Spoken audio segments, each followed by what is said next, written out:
60 বছর 70 বছরে কত খাবাব। বাংলাদেশের একজন শিল্পপতির নাম আমি জানি, যিনি মরণের আগে 5টা বছর ভাত তো দূরের কথা, একটু যাও খাইতে পারেন নাই। কথা কোন ঠিক কিনা? কথা কোন না কা? ঢাকা শহরে আমি জুমার নামাজ পড়ে মাঝে মধ্যে গুলশান বনানী এলাকা থেকে দাওয়াত আসে। এক নির্বাচন কমিশনার আমার দাওয়াত দিলেন বনানী, বুড়া মানুষ, ওনার বাসায় গেলাম। লিফটে যখন উঠতেছি তখন থেকে এক টুকরি বোতল নামতেছে। বোতল ছিলেন আপনারা? মদের বোতল।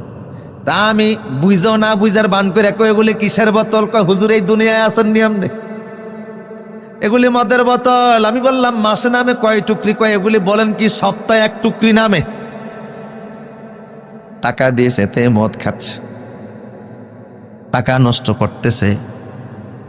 আমার প্রিয় শুধু এইরকম করে করে আল্লাহ বলে এক সময় আজরাইলের সঙ্গে সাক্ষাৎ করবা, সম্পদের জায়গায় সম্পদ পড়ে থাকবে, কেউ মালিক থাকবে।